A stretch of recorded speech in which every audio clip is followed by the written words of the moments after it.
Boone Whitmore's boots thudded against the weathered boards of the porch, the sound sharp in the still, dusty air. Before him, three women stood like sentinels. The tallest, her frame so broad it seemed she could wrestle a steer barehanded, stepped forward with a grin that didn't reach the cold clarity of her ice-blue eyes. "So you must be the new owner," she said, her tone carrying the confidence of someone used to bending others to her will. Yet, beneath the surface, there was a subtle menace, an unspoken warning that made the hair at the back of Boone's neck stand on end. The other two women flanked her like trained guards. Both muscular, both impossibly composed, their eyes locked on him with a predator's focus. Boone had endured 3 grueling days across unforgiving trails to reach this secluded property. He'd poured his savings into this purchase, seduced by the promise of fertile pastures and a fresh start far from the complications of town life.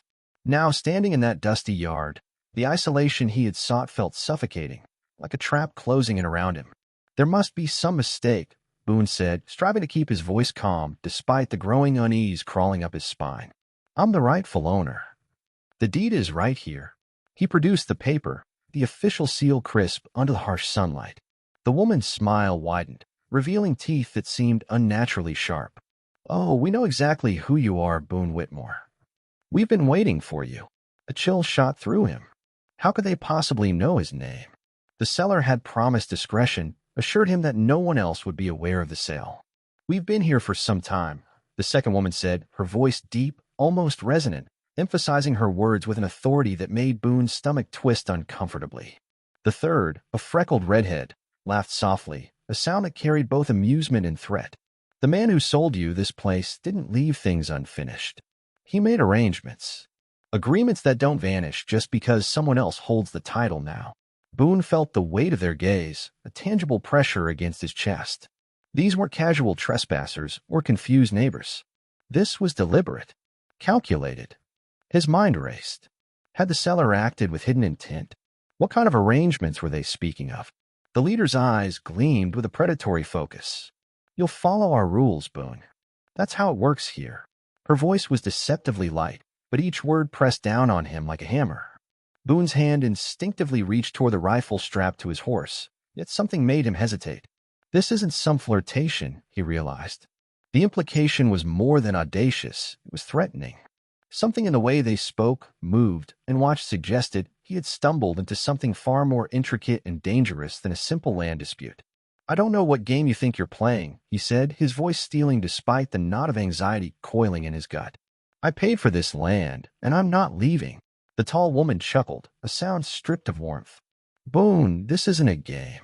This is business." She gestured toward the farmhouse, her muscular arms slicing through the air.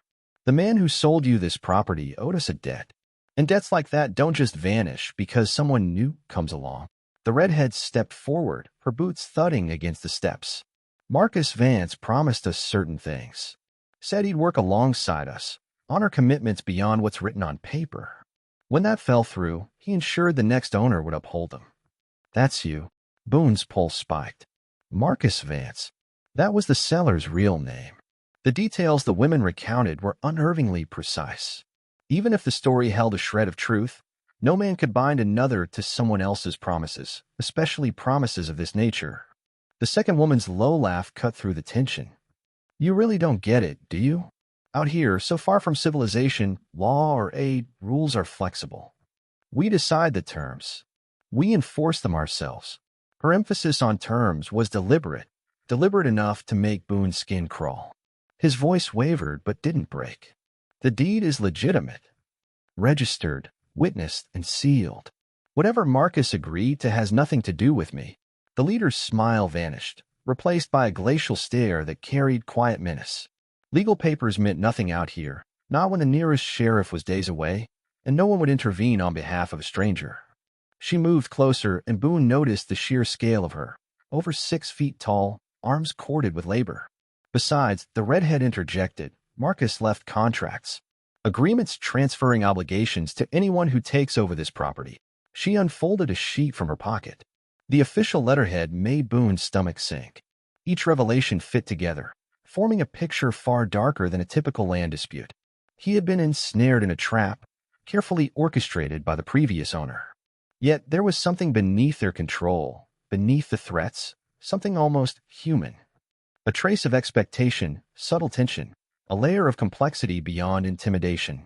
Boone realized he had stumbled into a web far larger than mere ownership, one that he couldn't yet fully understand, but instinctively knew he needed to navigate carefully or risk losing everything. The document the redhead held appeared serious enough to make Boone's throat tighten. Even from a distance, he could see intricate signatures and a stamped seal at the bottom, marking it as undeniably official. His mind churned through increasingly alarming possibilities. Could Marcus Vance have somehow tied him legally to this property, forcing him into obligations he hadn't agreed to? "You're joking," Boone said, though his voice carried no real confidence. No court would enforce something like this. The dark-haired woman descended from the porch, her boots striking the wooden steps with authority. "Courts," she echoed, a sharp grin flickering across her face. "We don't need courts out here. We settle matters ourselves." Her movements were smooth and assured, radiating the aura of someone who had never been bested in a fight. Boone instinctively recoiled, taking a half-step backward. "I'm Helena," the tall redhead introduced herself, her voice softening, almost conversational now. "This is Ruth." She gestured toward the dark-haired woman and Magdalene, who gave him a slight wave, friendly, yet edged with warning. "We've been expecting you," Helena added, a casual mention of his first name, sending another jolt through him. How much had Marcus revealed about him? Whatever Marcus had shared, Boone thought, it wasn't his right to do so. "I purchased this property with honest intentions, and no agreements Marcus made should bind me." Helena's gaze softened, and for a brief instant, Boone caught a glimpse of vulnerability beneath the formidable exterior. "Good faith," she murmured, almost nostalgically. Marcus wasn't known for it, especially at the end. She studied him with a penetrating intensity that left him uneasy. "You're different from him, quieter, steadier." Ruth circled to his side, moving with predatory grace, but her eyes held an unexpected gentleness. Magdalene's voice cut through, tinged with lingering hurt. "Marcus lured us in with charm and promises of partnership. Within months, he was already plotting his exit. He took advantage of our labor, our trust, our feelings." She paused, searching for words. "Then he vanished, leaving the fruits of our work in someone else's hands." The situation slowly crystallized. These weren't mere opportunists. They had been wronged, exploited by Marcus, and now saw Boone as either an ally or a replacement for their lost justice. Helena stepped closer, close enough that Boone caught the faint scent of lavender. "Our claim isn't just about the land. It's about the commitments Marcus made and abandoned." Boone noticed details in her expression he had missed initially, the subtle tremor when she spoke of betrayal, the set of her jaw when recalling Marcus. And yet, despite the danger, he felt an unbidden pull toward them. Helena's commanding presence, Ruth's quiet assurance, and Magdalene's fiery independence stirred a sensation he couldn't rationalize. Was it possible there was more than intimidation at play? Could attraction exist amidst this chaos? Finally, Boone steadied himself. "Let me see the contract," he demanded, surprising himself with his own assertiveness. Magdalene unfolded the thick, official-looking paper. Marcus's signature and the notary seal gleamed at the bottom. Boone leaned in, eyes scanning the clauses. "It's a partnership agreement," he said slowly, "for farming operations sharing profits," and he paused, raising an eyebrow at an unusual clause, "mutual support and companionship for all involved." The language was precise yet vague enough to leave room for interpretation. Marcus was crafty, Ruth observed, standing close enough that her shoulder nearly touched his. The scent of something earthy, warm, and comforting wafted toward him. Helena's eyes followed him as he digested the words. "We've improved this land, built irrigation, strengthened the soil, and forged trade ties. Marcus benefited from all of it before abandoning us." Magdalene's voice hardened. "He sold the property and ran with the proceeds, leaving nothing but obligations that legally transferred to you." Boone carefully set the paper down, processing the ramifications. These women had been entwined with Marcus as partners, lovers, and collaborators, entangled in business and personal life. This contract, if valid, sought to place him in that complex web. "Even if the agreement is binding," Boone said cautiously, "I never signed it. I can't be accountable for Marcus's promises." For the first time, Helena's intimidating facade slipped. "Legally, you might be free," she admitted softly. "But morally, we poured ourselves into this land, into him, into everything here. We have nowhere else to turn." Her honesty shifted the weight of the confrontation. These were not predators. They were survivors, seeking to protect what they had built. Ruth stepped forward, voice gentle yet insistent. We're not asking you to uphold every word Marcus promised, only to see if we can create something stronger together than any of us could alone. Boone's defenses wavered as he studied them. Helena's strength was tinged with solitude. Ruth's calm exterior betrayed hope. Magdalene's fiery independence stemmed from scars she fought to preserve. What exactly are you suggesting? Boone asked, aware that any answer might commit him to a path from which there would be no turning back. The three women exchanged glances, their expressions revealing a shared understanding. The choice he made now would shape more than just his fate. It could reshape theirs altogether. The weight of the moment pressed on Boone, a tension that hinted this was more than a fleeting encounter. It could define the rest of his life. Whatever path lay ahead, nothing would ever be simple again. Helena stepped forward, her formidable presence now softened by the hint of vulnerability in her eyes. We're not offering a shallow arrangement, she began, her voice warmer than before. Marcus's proposal was empty, but this is genuine. We work the land together, we share the rewards equally, and her gaze met his directly, steady and unflinching. We share our lives. Boone felt the weight of her words settle over him, like a fog that made the edges of reality blur. He studied the three women differently now. Gone was the immediate sense of intimidation. In its place, he sensed a deep, quiet loneliness that had driven them to this daring proposition. They weren't trying to ensnare him. They were offering a chance for mutual salvation, something he hadn't even realized he longed for. So, the three of you? Boone said slowly, testing the waters. You've been together since Marcus left? The question carried a mixture of curiosity, apprehension, and a strange flicker of desire. Ruth's nod was subtle, a faint flush coloring her otherwise strong features. We leaned on one another after he abandoned us. At first it was survival, but it became something more, something precious we didn't want to lose. Her candor disarmed him. Boone felt the carefully built walls around his heart beginning to crumble. Magdalene shifted to stand beside the other two, forming a united front that no longer felt threatening, but strangely inviting. We know it sounds unusual, she said, her green eyes locking with his. Three women, inviting a stranger into a dynamic most would never comprehend. Yet here, in this place, the usual rules didn't apply. We create our own family, our own bonds. Boone's mind spun with possibilities and consequences. He had come seeking solitude, a quiet restart.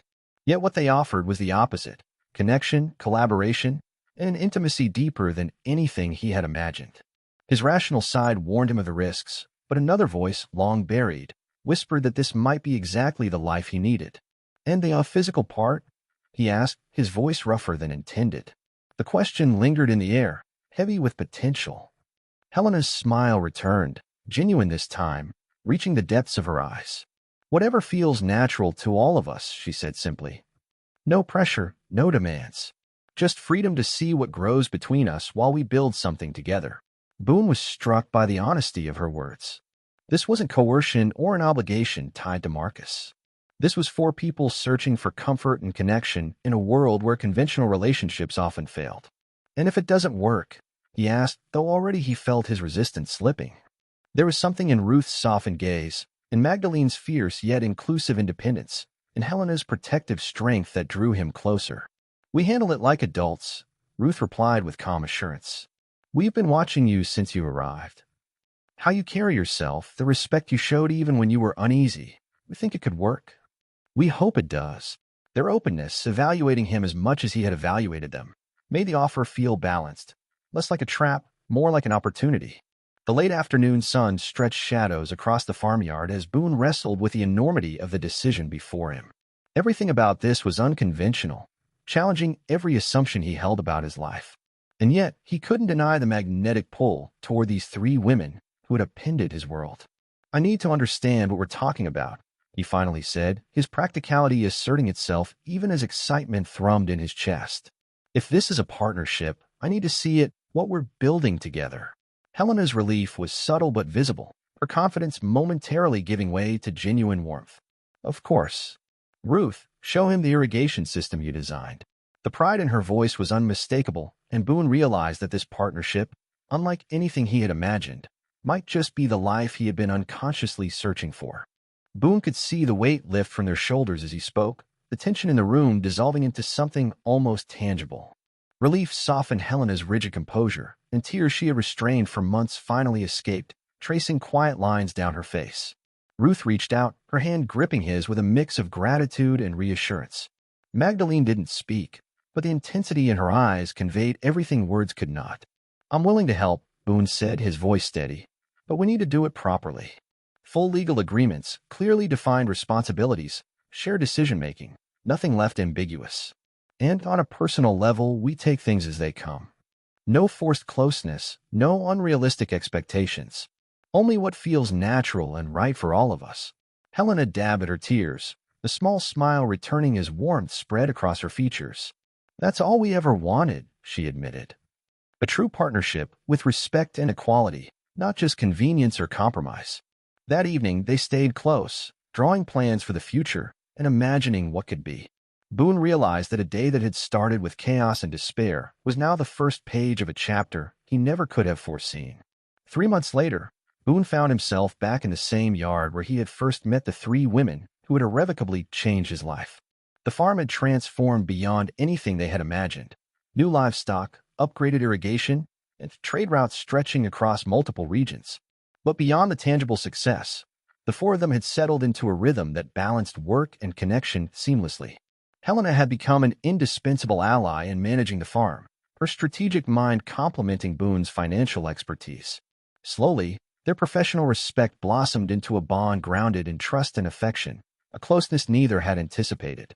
Ruth's innovative solutions and calm guidance made her invaluable, and the quiet hours spent side by side had built a subtle intimacy that felt effortless. Magdalene had guarded her heart. Her loyalty and fiery spirit gradually overcame her caution, and the day she first kissed him while fixing fence posts marked a milestone for them all. What had once seemed impossible, a harmonious partnership between 4 adults with distinct needs and past pains, had matured into a functioning and loving household. Challenges arose, of course, navigating jealousy, making collective decisions, and remaining aware that their unconventional lives would never receive widespread acceptance. Yet, the rewards of mutual respect, shared purpose, and authentic connection far outweighed any difficulty. The legal agreements were finalized, protecting each of their contributions and interests. The debts left by Marcus were cleared, and the farm now thrived, yielding profits that were reinvested into both the business and their home. Additional rooms were constructed to accommodate their growing enterprise, including a dedicated office for managing trade and operations. Boone felt a sense of fulfillment he had never known. The solitude he had once sought now replaced by vibrant companionship and shared purpose. Each woman brought a unique strength: Helena's leadership, Ruth's ingenuity, and Magdalene's passionate dedication. Together, they created something more substantial than any of them could have built alone. As the sun lowered over the fields, the 4 gathered on the expanded porch, cups of coffee warming their hands as they shared a comfortable, companionable silence. "Any regrets?" Helena asked, sliding in beside Boone as Ruth and Magdalene joined them. Boone's gaze moved over each of them, women who had challenged him, confounded him, and ultimately completed the picture of the life he hadn't realized he needed. "Only one," he said, prompting surprised expressions from all 3. "I regret that it took Marcus Vance's betrayal to bring us together. We could have been living this life long before now." Laughter followed, light and unrestrained, echoing across the evening. They had discovered a space where they belonged, a life defined not by societal rules but by shared trust, care, and connection. In forging their own definition of family, of partnership, and of love, they had unearthed something enduring, a treasure that would carry them through every challenge the frontier, or life itself, could present.